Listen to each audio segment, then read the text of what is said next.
네, 성령님의 임재가 심령에 충만하시기 바라겠습니다. 오늘 말씀은 사도행전 22장 17절에서 21절 말씀입니다. 후에 내가 예루살렘으로 돌아와서 성전에서 기도할 때에 황홀한 중에 봄에 주께서 내게 말씀하시되 속히 예루살렘에서 나가라.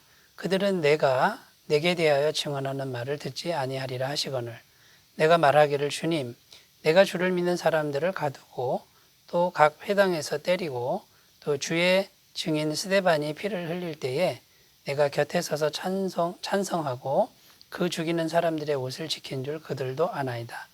나더러 또 이르시되 떠나가라. 내가 너를 멀리 이방인에게로 보내리라 하셨느니라. 아멘. 바울이 계속해서 예루살렘에 있는 유대인들에게 자기를 변명하고 있습니다. 오늘은 세 번째 시간이고 이 세 번째 시간인데요. 먼저 첫 번째는 바울이 예수님을 실제로 만난 그런 체험을 얘기를 했죠. 다메섹 도상으로 가는 중에 하늘에서 강력한 빛을 경험하고 눈이 멀어서 다메섹으로 이제 들어간 그런 이야기를 이제 했고요. 또 두 번째 부분은 어제 말씀인데 그 다메섹에 있는 아나니아라고 하는 주님의 제자가 와서 안수 기도해서 눈이 다시 보게 되고 또 주님께서 이방인의 전도자로 나를 부르셨다라고 하는 그런 고백을 하는 내용이었습니다. 자, 오늘은 여러 날 후에 바울이 다시 예루살렘으로 돌아와 가지고요. 거기서 성전에서 기도하는 중에 환상을 본 이야기를 하고 있는 것입니다. 17절 말씀에 보면 후에 내가 예루살렘으로 돌아와서 성전에서 기도할 때에 황홀한 중에 환상을 보고 주님의 음성을 듣는 이제 그런 이야기를 하고 있는 것입니다. 그래서 오늘 말씀의 초점이 뭐냐면 주님을 실제로 만나고 난 후에 바울이 영적 상태가 많이 달라졌습니다. 이 영적 상태가 어떻게 달라졌는지 오늘 짧은 구절이지만 거기에 잘 기록이 되어 있는데 그 달라진 영적인 모습, 이 모습이 어떤 것인지를 한번 같이 찾아봄으로써 은혜를 나누도록 하겠습니다. 첫 번째 달라진 게 뭐냐면 주님의 음성을 듣는 삶, 주님의 음성을 듣는 능력, 영적인 능력이 생겼다라는 것입니다. 17절, 18절 말씀에 보면 후에 내가 예루살렘으로 돌아와서 성전에서 기도할 때의 황홀한 중에 봄에 주께서 내게 말씀하시되 속히 예루살렘에서 나가라. 그들은 내가 내게 대하여 증언하는 말을 듣지 아니하리라 하시거늘. 이렇게 기록합니다. 지금 바울이 성전에서 기도하는데요. 환상 중에 살아계신 주님의 음성을 이제 알아듣고 있는 것입니다. 21절에도 보면 나더러 또 이르시되 떠나가라. 내가 너를 멀리 이방인에게로 보내리라 하셨느니라. 자, 이렇게 주님의 음성을 듣는데 이제 환상 중에 이제 보는 겁니다.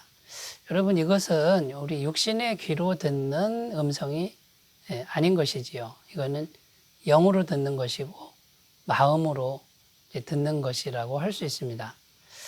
그래서 이것이 어떻게 가능하냐라는 것을 우리가 이 시간 좀 생각해 봐야 되는데 이것은 성령님께서 우리에게 영으로 말씀하시는 이제 그런 은혜가 되는 것이죠. 우리가 예수님을 실제로 만났다. 이것은 뭘 의미하냐면요.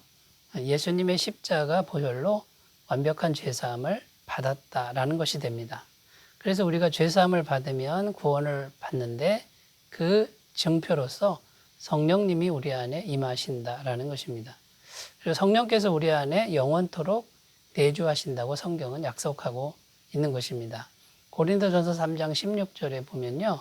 너희는 너희가 하나님의 성전인 것과 하나님의 성령이 너희 안에 계시는 것을 알지 못하느냐 이렇게 말씀하고 있고요. 또 요한복음 14장 16절에도 보면 내가 아버지께 구하겠으니 그가 또 다른 보혜사를 너희에게 주사 영원토록 너희와 함께 있게 하리니 이렇게 말씀합니다. 그러니까 우리 안에 성령님이 반드시 계셔야 되고 그리고 성령님은 영원토록 내주하신다라는 것입니다. 그래서 이 성령님이 우리 심령에 계속 계시면서 우리에게 마음으로, 영으로 말씀하고 계신다라는 것입니다. 그래서 로마서 8장 14절 말씀에 보면 무릇 하나님의 영으로 인도함을 받는 사람은 곧 하나님의 아들이라 이렇게 증언합니다. 그러니까 하나님의 영으로 인도함을 받아야 된다라는 거예요. 받을 수 있다라는 것이고 그래야 하나님의 아들이라고 지금 말하고 있는 것입니다. 여러분 그러면 구체적으로 어떻게 말씀하시는 걸까요? 오늘 말씀에는 환상으로 말씀하셨다고 되어 있고요. 그 다음에 양심을 두드리는 거죠. 우리 양심을 통로로 해서 말씀하실 때가 있습니다. 그러나 가장 바람직한 게 뭐냐면 성경 말씀을 통해서 말씀하십니다. 성경 말씀이 자꾸만 생각나고 성경 말씀이 분명히 깨달아지는 것을 통해서 성령님이 말씀하실 때가 많다라는 것이고 이것이 가장 바람직한 방법이라는 것입니다. 요한복음 14장 26절 보혜사 곧 아버지께서 내 이름으로 보내실 성령 그가 너희에게 모든 것을 가르치고 내가 너희에게 말한 모든 것을 생각나게 하시리라 이렇게 말씀하고 있습니다. 그러니까 우리가 이제 성령님의 음성을 들으려면 평상시에 성경 말씀을 묵상하고 또 암송하고 또 깊이 생각하고 이런 것들을 우리가 해놔야 되겠지요. 말씀이 우리 안에 있어야 하나님 말씀이 생각나지 않겠습니까? 또 예배 시간에 잘 참여하셔서 목사님을 통해서 선포되는 설교 말씀, 이 설교 말씀을 잘 듣는 것도 성령님이 말씀하시는 방편이 될 수 있습니다. 또 성령 충만하고 믿음 좋은 사람들, 특히 목회자하고 상담을 통해서 하나님의 뜻을 또 알게 되기도 하고요. 환경을 통해서도 주님이 말씀하실 때가 있다는 것을 우리가 꼭 기억하셨으면 좋겠습니다. 그러니까 대체적으로 성경 말씀, 또 기도할 때 성령의 감동, 양심, 설교 말씀, 그리고 믿음의 사람, 환경 이런 것들이 이제 주님의 음성을 듣는 통로가 된다라는 것을 꼭 기억하시고 우리도 주님의 음성을 잘 듣는 삶으로 나아가시기를 바라겠습니다.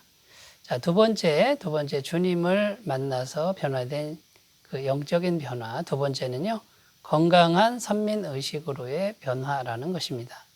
18절 말씀에 보면 봄에 주께서 내게 말씀하시되 속히 예루살렘에서 나가라. 그들은 내게 대하여 증언하는 말을 듣지 아니하리라 하시거늘. 이렇게 기록하고 있는데 주님의 뜻은 예루살렘에서 빨리 나가라는 것입니다. 빨리 나가라 할 때 이 의미가 뭐냐면 유대인들은 절대 너의 말을 안 듣고 너를 해할 것이다. 속히 나가라 이렇게 지금 말씀하는 것입니다.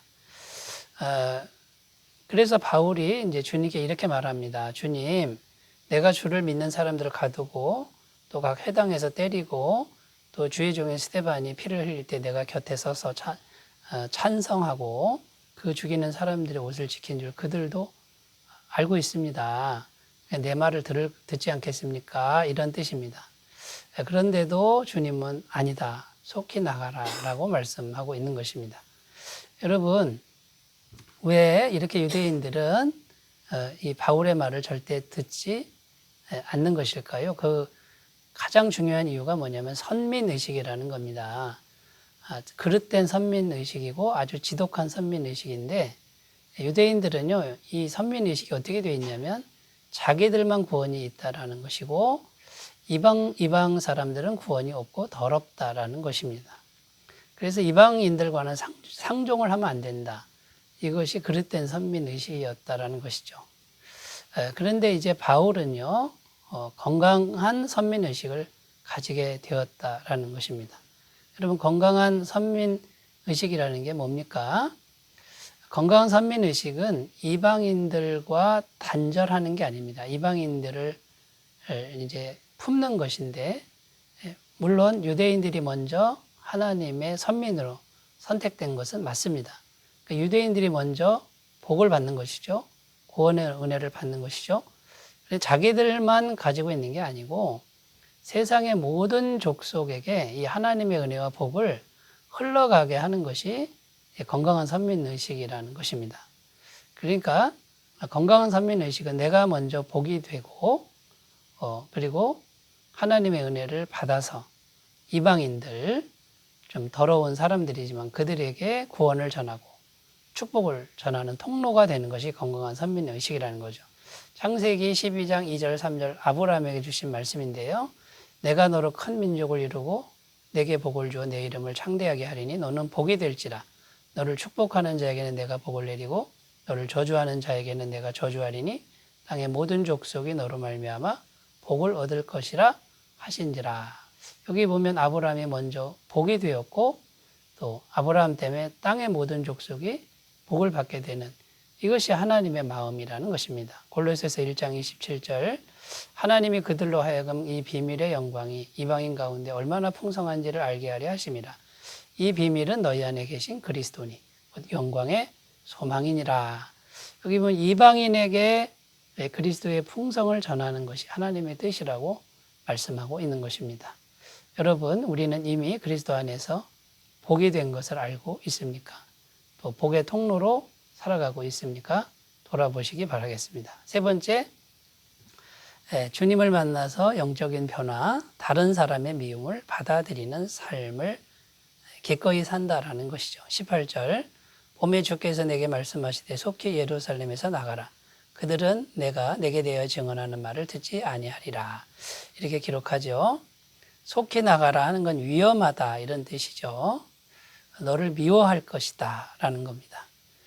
그리고 실제로 바울은 가는 곳마다 미움받는 인생이 됩니다. 그리고 유대인들에게는 언제나 살해 위협을 받고 살아가는 인생이 되는 거죠. 그런데 바울은 기꺼이 이런 자기의 삶을 받아들인다라는 것입니다. 얼마나 힘든 삶이었겠습니까? 그래도 그리스도를 위한 것이니까 기꺼이 받아들이는 것이죠.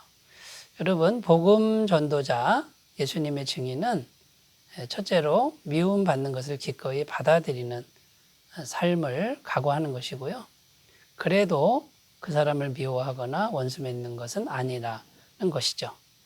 여러분, 이것은 하나님의 마음과도 같습니다. 하나님은 이스라엘을 정말 사랑하셨다라고 성경은 계속 증언합니다.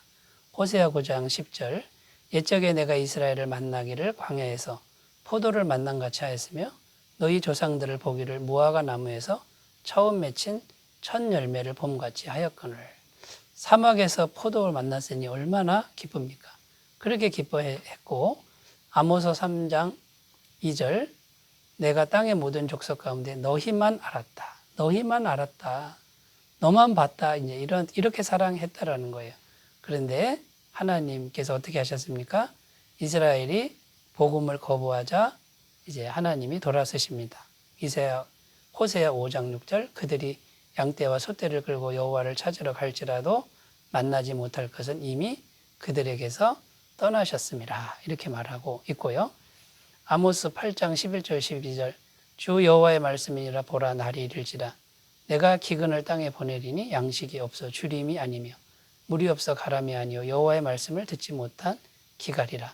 사람이 이 바다에서 저 바다까지 북쪽에서 동쪽까지 비틀거리며 여호와의 말씀을 구하려고 돌아다녀도 얻지 못함이라. 이렇게 말씀하고 있습니다. 기꺼이 미움을 받아들이지만 그래도 연연해하지 않는 이제 그런 모습을 보여주고 있습니다. 이런 길로 나아가셨으면 좋겠습니다. 기도합니다. 하나님 아버지, 주님을 만나서 영적으로 완전히 변화되는 우리 삶이 되게 하옵소서. 예수님의 이름으로 기도드립니다. 아멘. 오늘도 평안하시기 바라겠습니다. 감사합니다.